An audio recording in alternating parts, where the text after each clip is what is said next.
저희 교회는 강해 설교를 합니다. 그래서 지금 누가복음을 그동안 우리 거의 1년 가까이죠? 1년 가까이 살펴왔고 오늘 이제 우리가 누가복음 22장을 살펴보려고 합니다. 특별히 여러분 누가복음에서 아주 중요한 장소가 바로 예루살렘입니다. 왜냐하면 예루살렘은 예수님이 이 땅에 오신 궁극적인 목적을 성취하는 장소이기 때문입니다. 여러분, 예수님이 이 땅에 오신 궁극적인 목적이 뭐죠? 자기 백성을 구원하기 위한. 그 구원하는 사건이 어떤 사건이죠? 바로 십자가 사건입니다. 그러니까 예루살렘은 십자가의 사건이 일어나는 장소이기 때문에 지금 누가복음은 예루살렘이라는 그 장소를 이야기하지만 실은 십자가 사건을 향해 치닫고 있습니다. 여러분, 예수님의 십자가 사건을 이야기할 때 빼놓을 수 없는 이야기가 바로 오늘 우리가 읽은 이 본문의 가룟 유다의 배반 사건입니다. 우리가 그동안 누가복음을 여러분 다 이렇게 살펴봤지만 당시에 대제사장들이나 종교 지도자들은 예수님을 좋아했나요? 아니면 미워했나요? 미워했죠. 왜 미워했냐면 그들의 기득권과 잘못된 종교적인 행태에 끊임없이 책망하신 예수님을 미워하는 정도가 아니라 죽이고 싶어 했습니다. 그런데 문제는 죽일 수가 없었어요. 왜 죽일 수가 없었냐면 예수님이 이 땅에 오셔서 전하신 복음의 메시지나 혹은 그의 사역이 여러 가지 기적들을 베푸셨잖아요. 그로 말미암아 유대 백성들이 예수님을 환호하고 지지했기 때문에 백성들이 두려워서 예수님을 어떻게 함부로 할 수 없었어요. 그 이야기가 바로 오늘 본문 2절에 있죠. 우리 아까 읽긴 했지만 함께 누가복음 오늘 본문 22장 2절을 읽어보도록 하겠습니다. 자, 읽겠습니다. 시작. 대제사장들과 서기관들이 예수를 그는 백성을 두려워한다. 지금 죽이고 싶었지만 이유가 뭐라고요? 백성이 두려워서 죽이지 못했다고 이야기하고 있죠. 이처럼 예수님을 죽이고 싶은데 죽일 수 없어서 종교 지도자들이 고민하고 있던 차에 어떤 일이 발생하냐면 4절을 잠깐 보시면 4절을 보시면 이에 유다가 대제사장들과 성전 경비 대장들에 가서 누구를 넘겨줄 방도를 의논해요? 예수님을 넘겨줄 방도를 의논해요. 그러니까 지금 말하자면 오늘 본문 그 3절 이하부터 가룟 유다의 배신 사건이 등장하죠.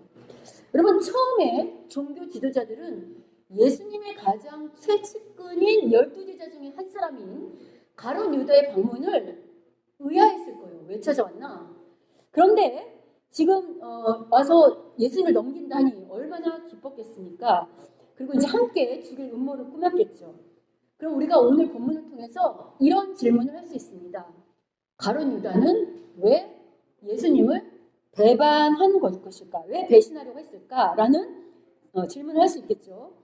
여러분, 물론 오늘 그 유다가 예수를 배반하는 원인에 대해서 오늘 본문 3절이 뭐라고 말하냐면 이렇게 말합니다. 우리 3절을 함께 읽어보도록 하겠습니다. 22장 3절 읽겠습니다. 시작. 열둘 중에 하나인 가룟이라 부르는 유다에게 사탄이 들어가니. 지금 뭐라고 하냐면 유다한테 사탄이 들어가서 마치 예수를 배반한 것 같은 암시를 주는 구절이 등장하는데요. 그러면 이게 유다가 사탄의 하수인이 되도록 운명 지어진 어떤 운명 던전 얘기를 하는 것이냐? 그렇지 않습니다. 여러분, 하나님께서 우리를 창조하셨을 때 우리에게 뭘 주셨냐면 자유의지를 주셨어요. 자유의지. 그래서 우리가 사탄이 우리를 유혹할 때 우리가 사탄의 유혹에 넘어갈 수도 있고 넘어가지 않을 수도 있어요. 그러니까 지금 우리에게 어떤 운명론을 말하는 게 아니고 하나님 우리한테 자유를 주셨는데 왜 이렇게 얘기하냐면 이런 구절은 이런 이야기입니다. 인간이 이 땅에 사는 동안 사탄의 유혹을 끊임없이 받을 수밖에 없는 상태를 설명하기 위해서 이런 구절이 있는 거지 이게 운명론을 말하는 건 결코 아닙니다. 자, 그러면 아까 했던 질문, 그러면 사탄 때문도 아니라고 한다면 어쨌든 유혹에 넘어간 것이 유다 자신이라고 한다면 가룟 유다는 왜 예수님을 배반한 것일까라는 질문에 대해서 이제 우리가 찾아보려 합니다. 먼저 이 부분에 대해서 많은 학자들은요 돈 때문이라고 말하고 있어요. 유다가 돈에 욕심이 많아서 돈 때문에 예수님을 배신했다. 그 근거로 어떤 사건을 드냐면 요한복음 12장 1절 이하에 등장하는 마리아 향유 사건이 듭니다.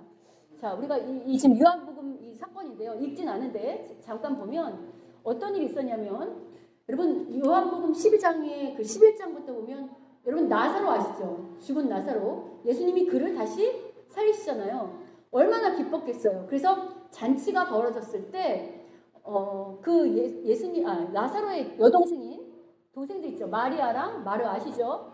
그 친구들이 이제 예수님하고 잔치를 벌이는데 그때 어떤 일이 일어나면 이런 일이 일어납니다.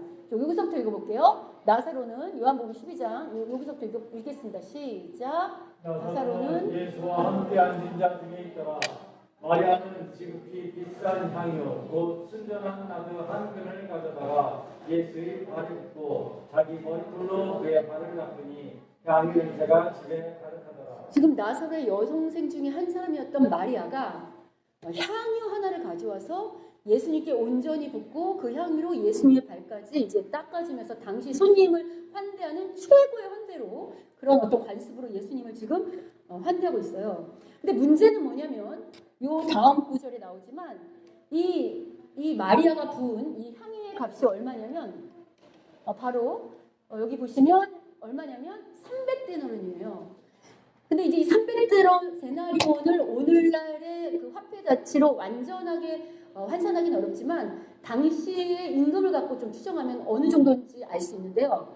당시 일반 노동자 하루의 품삯이 한 데나리온이었어요. 근데 그러면 300데나리온이면 이게 노동자 기간에 얼마만큼의 연봉이죠? 거의 1년 가까이. 그러니까 말하자면 1년치 월급을 지금 마리아가 한 번에 예수님께 쏟아부은 거예요. 만약에 여러분이 그 자리에 앉아있는 사람이라고 한번 생각해 보세요. 그러면 이렇게 예를 들 수 있죠. 우리 집사님 한 분이 저한테 똑같은 건 아니지만 최고급 1년치 값이랑 맞먹는 연봉이랑 맞먹는 향수를 저한테 다 뿌려버렸어요. 그럼 여러분 뭐라고 생각하겠어요? 와, 저 돈 너무 아깝다.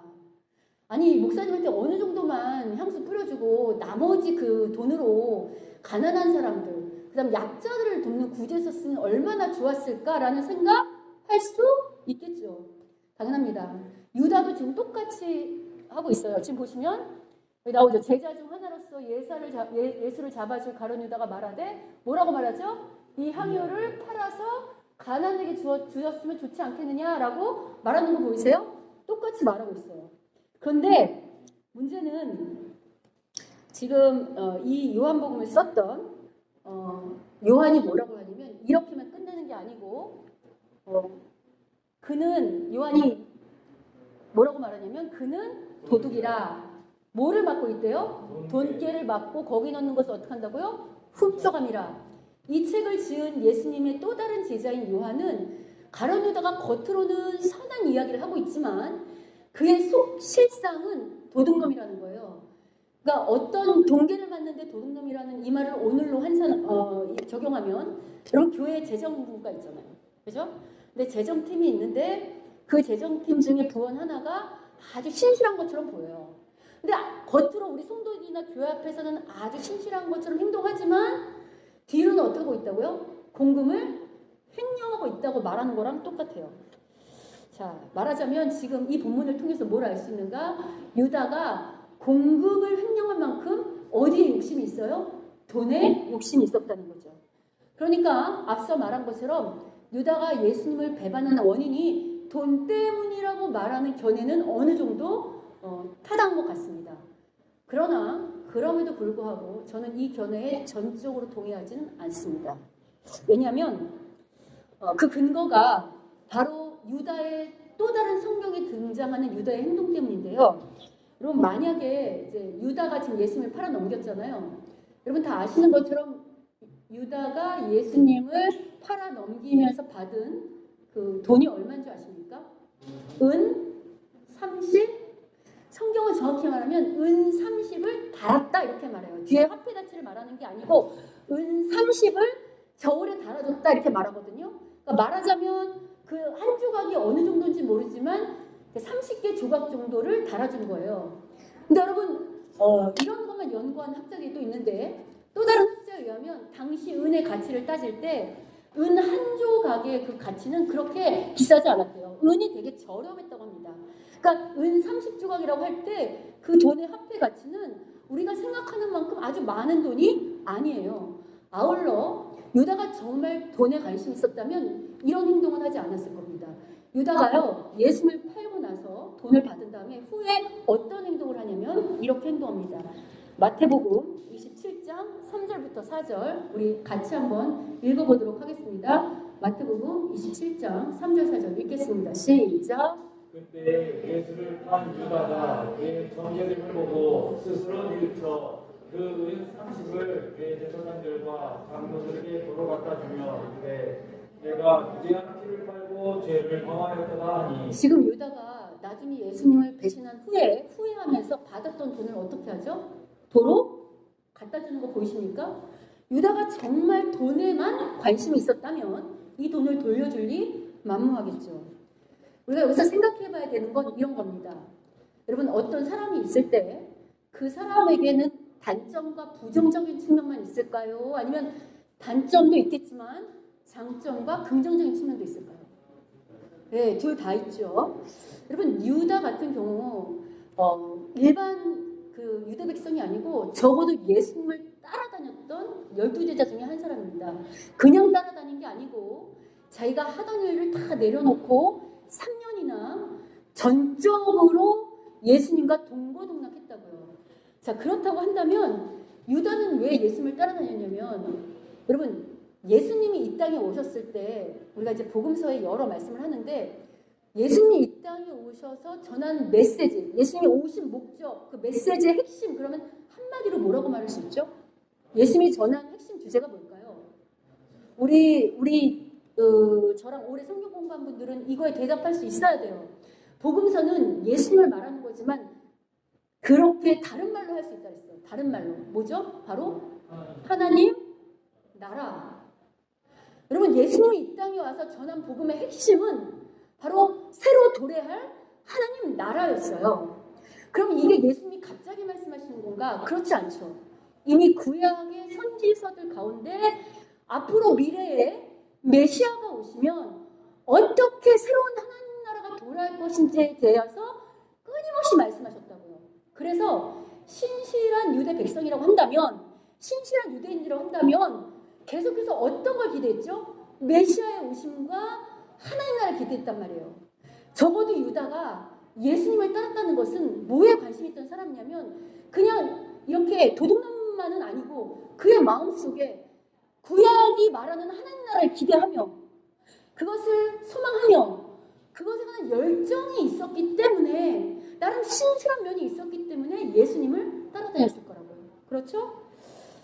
그런데 문제는 뭐냐면 막상 예수님과 함께하며 예수님과 가장 지근거려서 가까이서 예수의 말씀도 듣고 예수님의 사역을 함께 나누고 그분이 하는 어떤 걷는 행보를 봤는데 이게 자기들이 기대했던 메시아 상이거나 자기들이 꿈꾸었던 하나님 나라의 모습과 달랐다는 데 문제가 있어요. 여러분, 이 땅에 오셔서 예수님이 보이신 그 하나님 나라의 모습은요, 당시 유대인들이 기대했던 모습과 상당히 많이 달랐어요. 아니, 그러니까 죽인 거잖아요.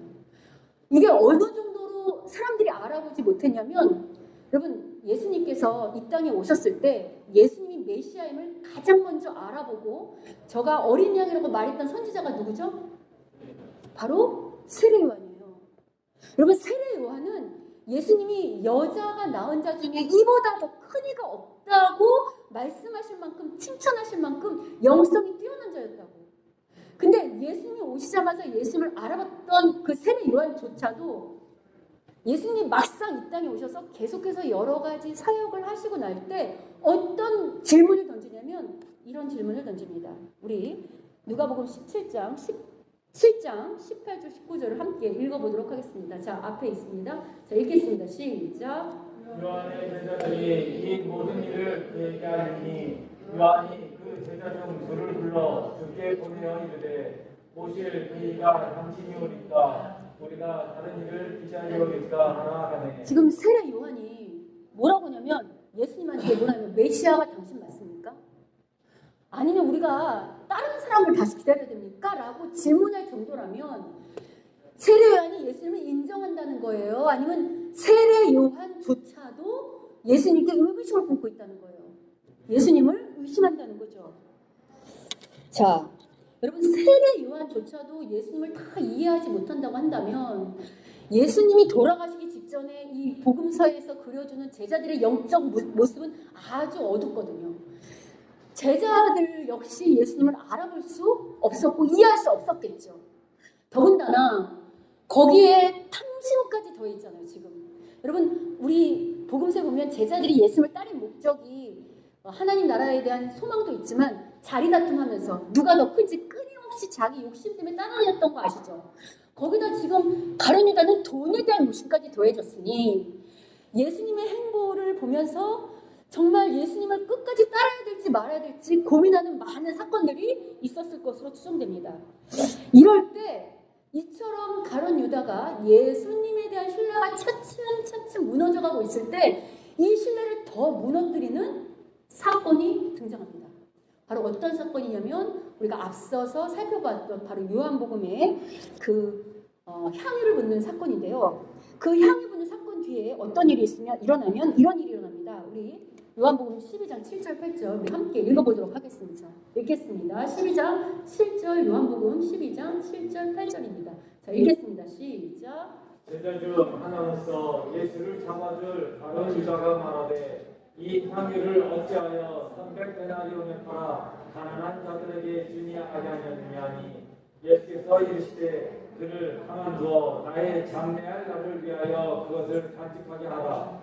가난한 자들은 항상 너희와 함께 있거니와 나는 항상 있지 아니하리라 하시니라. 여러분 지금 가룟 유다가 예수님 앞에 이제 그 다 같이 모여 있을 때 마리아한테 얘기를 하는 거죠. 아까 우리가 했던 것처럼 이걸 팔아서 가난한 자에게 주면 더 낫지 않겠느냐.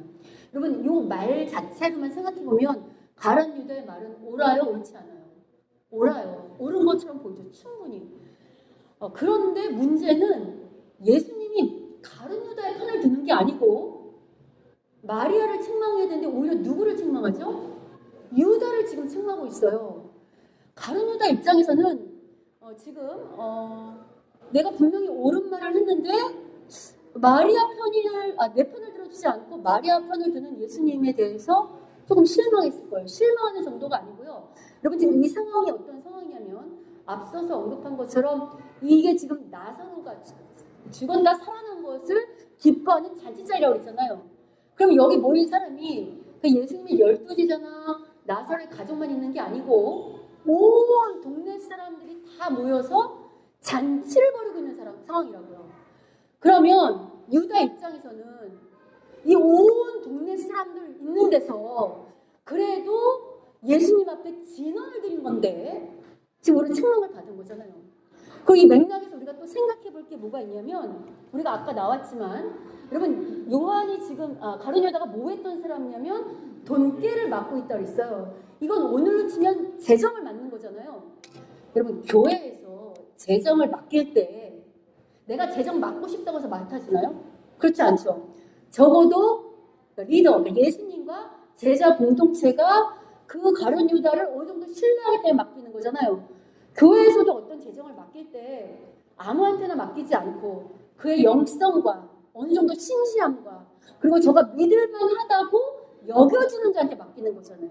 그러니까 가룟 유다 입장에서는 나름대로 12제자 속에서도 나름대로 신실하고 영성 있는 자로 자기가 인식하고 그런 프라이드가 있었을 거라고요. 그런데 이렇게 많은 사람들 앞에서 오히려 자기를 옳은 말을 하는데도 불구하고 자기를 책망하는 예수님을 보면서 어떻게 이해할 수 있냐면 잘못 이해하면 내가 지금 예수님이 나를 어떻게 한다고? 망신한다고 생각할 수 있었을 것입니다. 이런 사건들이 이런 일련의 사건들이 아마 가룟 유다가 가뜩이나 예수님에 대해서 의심하고 있는데 신뢰를 무너뜨리는데 더 한몫을 하죠. 왜요? 여러분 사단이 이 틈을 가냥 둘까요? 절대 그렇지 않죠. 여러분 우리 그런 얘기 많이 하잖아요. 석산막이 들었다고. 우리가 리더나 혹은 사람 관계나 또 하나님 사이에 어떤 의심이나 불만이나 불평이 쌓일 때 그 기회를 누가 포착하는가? 사단이 결코 그냥 참지 않고 우리의 마음에 쏙 들어오죠. 자, 이제 가룟 유다는 점점 더 이런 사건으로 인해서 이제 마음이 무너졌을 것이고, 또 이렇게 자신의 기대와 다른 행보를 보이는 예수님이 이해되지 않았을 거예요. 더구나 지금 예수님께서 이 향유할 때 앞서서 말했던 것처럼 이렇게 말씀하셨잖아요. 내가 너희와 항상 함께 있지 않고 앞으로 오세요. 장례를 위함이라고 말씀했던 거 보이시죠? 그러니까 이런 말들이 유다 입장에서 이해되지도 않고 알 수도 없었을 거예요. 납득이 가지 않았겠죠. 자, 그러면 우리가 이제 결론적으로 이렇게 말할 수 있어요. 가룟 유다가 예수님을 배반한 원인이 무엇인가 라고 할 때, 물론 욕심이 있었겠지만 그건 단순히 돈 때문만은 아니었다. 정말 결정적인 원인은 자신의 기대와 다른, 그리고 자기가 다 이해할 수 없는 예수님에 대하여 더 이상 함께할 수 없고 순종할 수 없다고 생각했기 때문에 아마 예수님을 배신한 것이 아닐까라고 생각해 볼 수 있습니다. 자, 그러면 여기서 우리가 이렇게 생각해 볼 수 있어요. 이런 질문할 수 있죠. 그러면 내 기대와 다른 주님을 난 더 이상 따를 수 없다라는 이 문제, 가룟 유다만의 문제일까요? 이 지점이 모든 신앙인이 뛰어넘어야 되는 궁극적인 지점입니다. 왜냐하면 아주 중요한 지점인데요. 여러분, 우리가 언제 넘어진 줄 아십니까? 언제 넘어질까요? 분명 우리가 내 인생을 통틀어서 오직 주님만을 사랑하고 신실하게 따라왔음에도 불구하고 내 앞에 펼쳐지는 현실이, 내 눈에 펼쳐진 상황이 내 기대와 다르게 흘러갈 때, 그럴 때 우리 넘어지지 않습니까? 무엇보다 오늘 유다처럼 우리가 주님한테 기대하고 또 요구하고 기도하는 그 제목이 아주 신앙적이고 아주 옳고 성경적이라고 여겨지는데도 불구하고 그것과 전혀 상관없이, 그 기대와 전혀 상관없는 대로 일이 흘러갈 때, 그럴 때 우리가 원망하고 불평하고 절망하잖아요. 제가 이렇게 말씀드리면 우리 성도님들 중에 아주 신실한 성도님들은 이럴 수 있어요. 아, 목사님, 전 이제 그렇게 안 해요. 저는 제 기대대로 되지 않는다고 해서 하나님 원망하거나 불평하지 않아요. 저는 그냥 모든 것에 하나님 섭리가 있다고 믿고 따르며 갑니다 라고 말하실 수도 있겠지만, 여러분 죄송하지만 우리가 그렇지는 않습니다. 그럼 어떻게 알 수 있는가? 우리는요, 실은 좀 성숙해지고 하나님을 알면 대놓고 원망하거나 불평하지는 않지만 더 교묘하게 하나님을 원망할 수 있어요. 어떻게 원망할 수 있는가? 주위의 사람들에게 우리가 대하는 태도를 보면 알 수 있습니다. 여러분 잘 생각하시면 우리 모두 다 각각이 내 주위의 남편이나 아내나 자식이나 부모 혹은 직장 동료 혹은 교회 성도들 혹은 목사나 사역자들에게 거는 기대와 소망이 있어요, 없어요? 있죠? 근데 우리가 그런 어떤 소망이나 기대대로 그런 어떤 그림들이 그 원하는 대로 흘러가지 않을 때 종종 우리도 모르게 우리 주변 사람들에게 그렇게 되지 않는 것으로 인하여 속으로 불평하고 혹은 원망하거나 혹은 화낼 때 있어요, 없어요? 있죠? 물론 그게 모두 동일하지는 않지만 그런 중에 대부분은 어쩌면, 왜냐면 여러분 어떤 것도 하나님의 섭리가 없는 건 없잖아요. 그런 중에 대부분은 그게 사람하거나 주변에 화내는 게 아니고 실은 누구한테 원망을 표출하는 거죠? 하나님께 원망을 표출하는 것일 수 있기 때문입니다. 근데 여러분, 우리가 우리 기대대로 되지 않을 때 불평하고 화내는 이유가 뭔지 아십니까? 그 내면을 잘 따지고 들어가면요, 내가 그린 그림이, 내가 생각한 그 기대가, 그러니까 내가 원하는 그림이 있잖아요. 그게 가장 좋은 그림이고 이상적이라고 믿기 때문에 그렇게 안 될 때 절망하고 원망하는 거잖아요. 근데 여러분, 우리가 간과하지 말아야 되는 게 있어요. 여러분, 아무리 힘이 있고 능력이 있고 지혜가 있는 사람이라 할지라도 사람은 절대자가 아니에요. 사람은 피조물이에요. 연약한 한계가 있다고요. 사람이 아무리 뛰어난 영성과 지혜가 있다고 할지라도 절대자이신 하나님 앞에서는 아무것도 아닐 수가 있어요.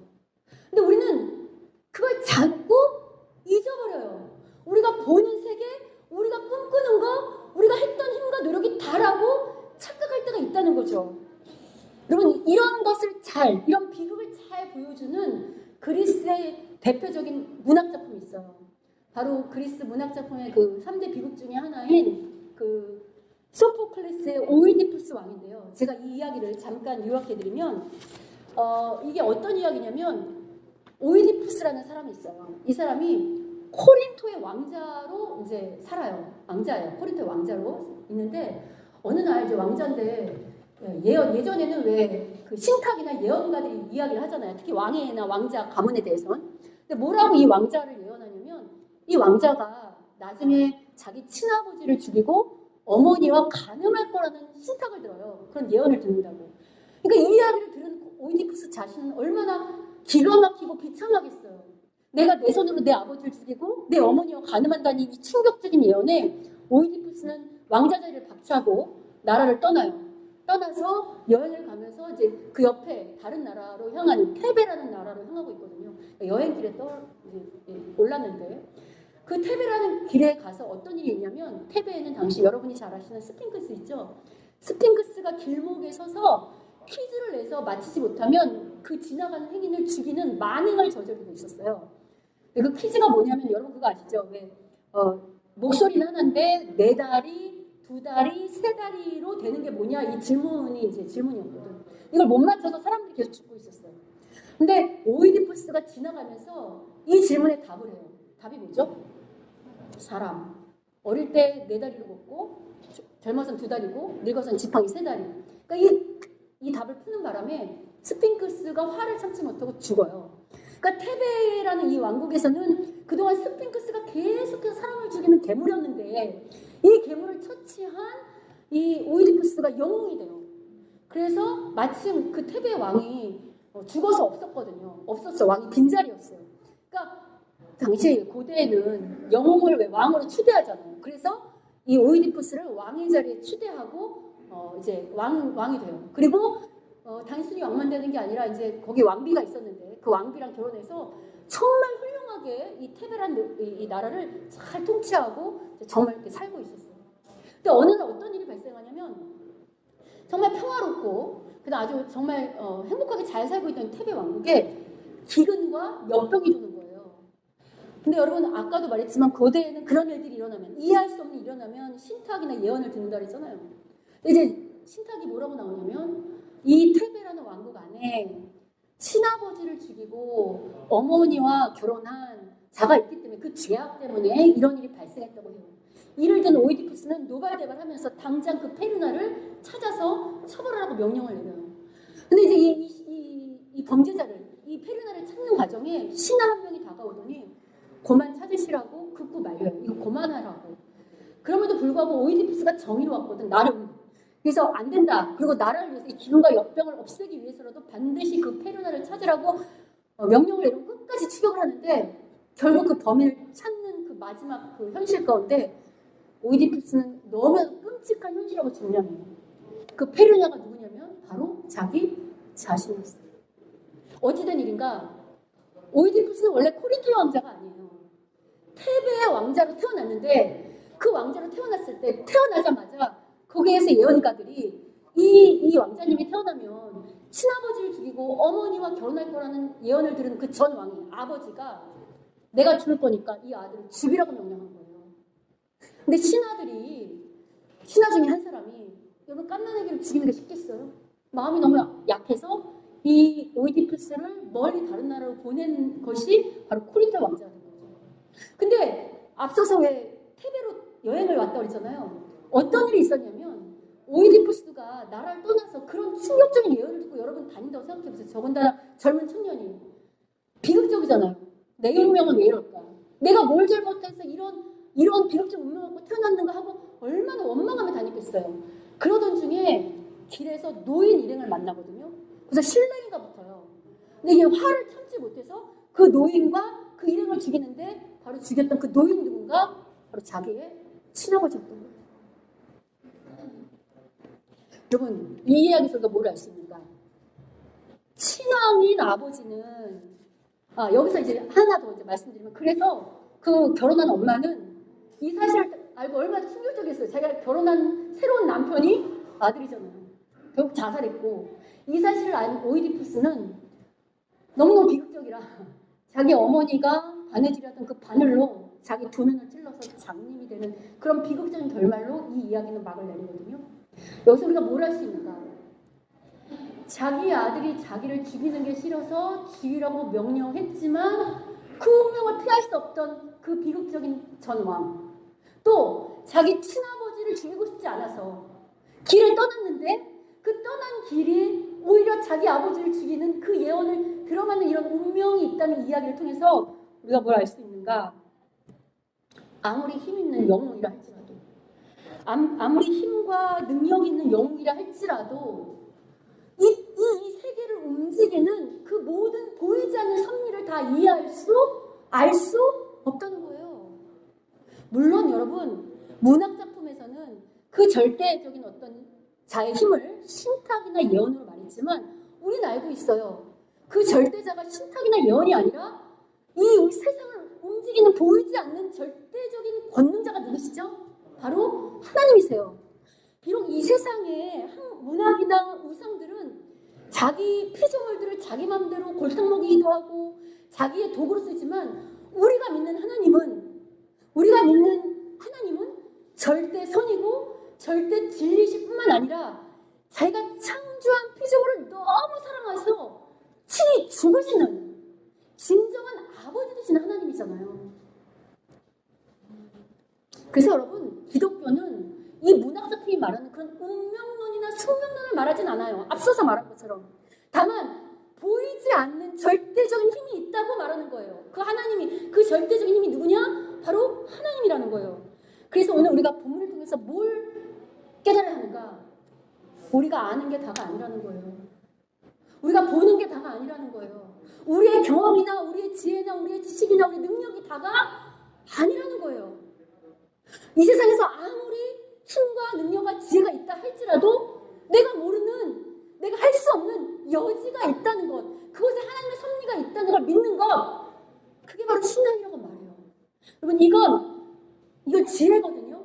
이런 지혜는 어디서도 말하냐면 여러분 성경에는 지혜를 말하는 장르 있는 문학책들이 따로 있어요. 시편이나 잠언이나 전도서 같은 지혜를 말하는 책 중에 가장 꽃이 뭔 줄 아세요? 성경책 중에 지혜를 말하는 가장 꽃을 피우는 책 바로 욥기예요. 여러분은 그동안 욥기를 인내를 말하는 믿음의 책이라고 하는데 아니요. 욥기는 그걸 말하려고 하는 게 아니에요. 욥기는 지혜거든요.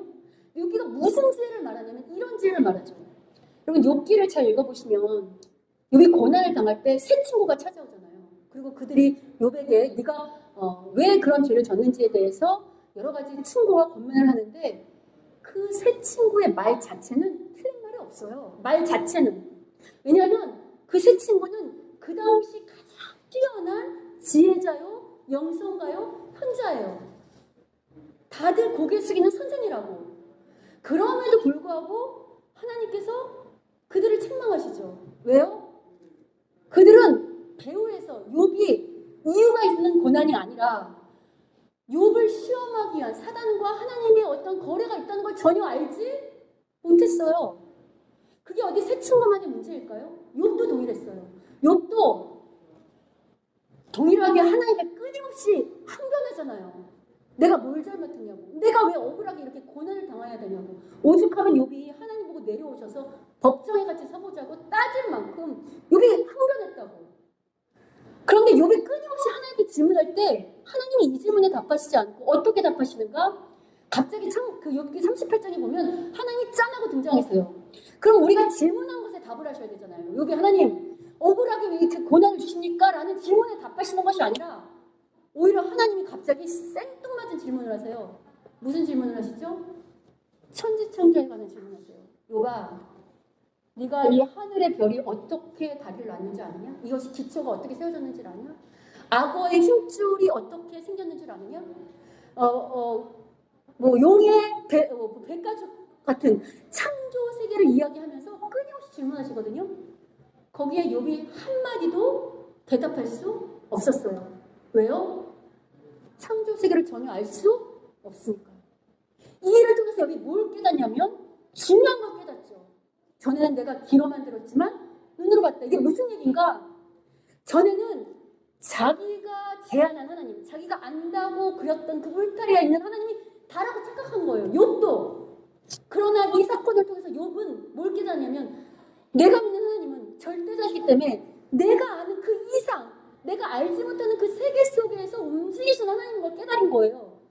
그 무엇보다 앞서 말한 것처럼 우리가 믿는 하나님은 절대자고 절대선이고 절대 진리고 우리를 사랑하는 하나님이시잖아요. 따라서 욥기가 말하는 건 이런 거예요.